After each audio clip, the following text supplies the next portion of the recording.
The goal is to live life to the fullest, and I find that this is best done away from my phone. My last video talked about how I've broken up with doom scrolling, and it seemed to resonate a lot with you, so I decided to create another vlog highlighting some of the analog swaps I've made in my life in hopes that you can adopt some as well.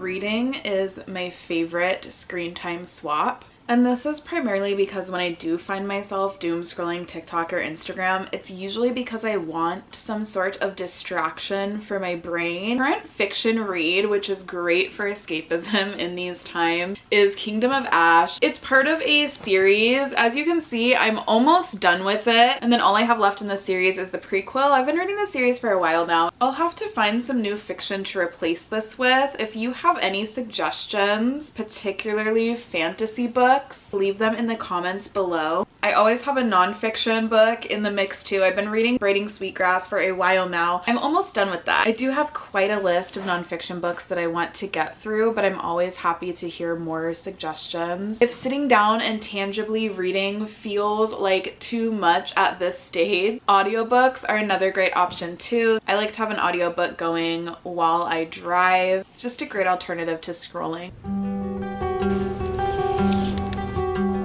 Researching things the old-fashioned way has been one of my favorite things to do. There's obviously a little bit of duality in this because it's by no means a bad thing to have so much access to information on our phones. However, I just find that when I tangibly go and find a book and take notes and read and research or do hands-on activities, that my brain retains the information a lot better. I was looking into my chakras book because I recently had a Reiki session and she told me that a couple of my chakras are blocked. Reading more about these chakras and then taking notes in my journal. I might go a step further and do like a really simple art project in my sketchbook about the chakras as well. I like to imagine that I am homeschooling myself and create all these learning opportunities into little curriculums. I just find that I personally retain information best when I make it fun and make it multi-layered. I happen to already have a book about the chakras, but going to the library is a really great way to research things that you're interested in. It's also a great way to have original thoughts. A couple months ago, I was having some pretty deep anxiety about whether my thoughts were my original thoughts or whether they had all come from the internet and social media. And I was born in the 90s, so I tried to remember what I did before I was getting all my ideas from social media. And I remember being a kid, I used to hang out at the library and just stroll the shelves. My favorite was nonfiction, particularly the 700s. If there's any Dewey Decimal girls out there, you know that's where you find the art books, the fashion books. You'd see all these different books and then whatever you're gravitating toward and is piquing your interest was where I would get inspiration from, or I would discover interests that I didn't know I had by browsing the library. I still love to go to the library. I tend to check out more books than I can read on accident, but I think there's something to be said about just browsing, seeing what calls out to you and speaks to you and what you're pulled to versus choosing your interests based on what you see trending on social media.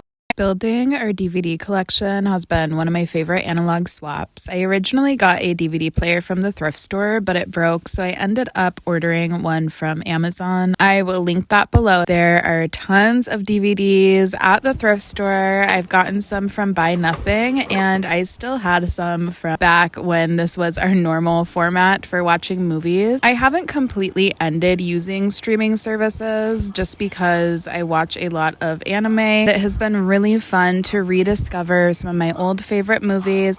Whenever I have just a little bit of jam left in a jar, I like to make a matcha in the jar to use up the jam. We're about to make some apricot matcha.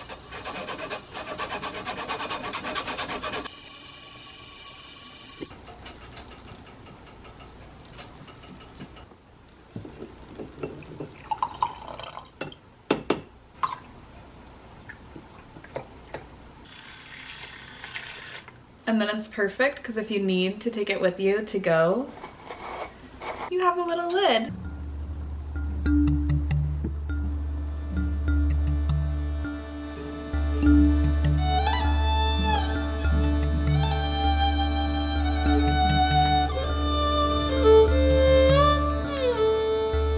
I love journaling. I found that excessive time on my phone really took away from my time spent journaling. It's one of those things that I tell myself I don't have time for, but in reality I do. I heard somewhere that we are the first generation who's going to die with more memories of other people than memories of our own. While there's so many beautiful things that have come from social media, there's also a little bit of this risk that you might start to know other people more than you know yourself. Journaling is my favorite way to study the self. I need a better journal ecosystem, but I'll show you what I have going on for now. This is my everything journal. I often carry it around with me. Sometimes it is thoughts in my mind, sometimes it is little sketches. It might be my voiceover for these YouTube videos. I might record my dreams. It's really just a catch-all journal. This is my morning pages. This was just a cheap little composition notebook. I did this because according to the artist way, morning pages aren't something that you're really supposed to go back and read. So by putting it in sort of a throwaway journal, I'm able to be less attached to the wording of my stream of consciousness journaling. If I'm being honest with you, I have fallen off my morning pages a bit in the past few months, but I need to get back on it. Also, pro tip, but the wide ruled pages make 3 pages morning feel a lot more obtainable. This is the journal that I used for all my notes during my yoga teacher training. I've kept it. I pretty much use this to write about yoga. On the rare occasion that I do teach a yoga class, I handwrite all my set sequences out in this journal. This is technically my sketchbook, but I'm gonna put it in the realm of journaling. I don't do tons of writing in here. It's like art studies that I'm not too attached to. I do sometimes write poetry in here. It's mostly just practicing different styles of art. I consider this in the realm of journaling because to me, creating art is another way to put the things that I feel down onto paper. I own more journals and I would love to create a even better journal ecosystem, but this is where I'm at. Making food to nourish our bodies is quite literally essential to life. I view food as medicine, and I love the process of creating a healthy meal. I often make food in advance and meal prep just because that way I don't have to cook every day. A few analog hacks I've made in the kitchen is writing recipes I love down even when I find them on social media. That way I don't get caught into a scrolling loop while I'm cooking. I also like to write down my grocery lists on paper. I just don't want to have to pull my phone out when I'm in the store, and a lot of time writing them down on paper helps me memorize them. I've also started writing down menus. There are certain ingredients that I keep on hand and often get in bulk, so having a menu with different meal ideas that utilizes food I already have can help me be a little bit more decisive in the kitchen, and it also helps me prevent food waste by offering friendly little reminders of the nutrients that I do have. I still have my iPad. I haven't been listening to it. Well, I need to buy a charger for one, but I haven't come up with a good way to put music on it. I still have a handful of CDs. This is just a portion of the collection that I used to have, because even when I was predominantly listening to the iPad, I would still buy albums and just put the whole album on there. I don't use Apple Music. I have Spotify. So if anybody knows a good way to put more modern music onto an iPad, let me know in the comments, because I do think it would be fun to use this. I do think there is something to be said about listening to an album front to back. I think that has become a little bit of a lost art in the age of streaming, because it's so easy to just listen to one song and then shuffle that into a playlist playlist. I'm excited to actually use my DVD player to listen to some of these. I do know that the thrift stores seem pretty ripe with CDs. The downside to that is it's mostly older music. I mean, for better or for worse. I did see that Diana Lopez, a musician I really like, came out with a CD. It was limited, so I didn't grab one. But I also just think there's something to be said about physically owning your media, because when we're streaming from Spotify, Tidal, whatever you use, you don't like own that music. If they lose a license or something, it can all be taken away from you at any time. Yeah, I'm very here for the CDs.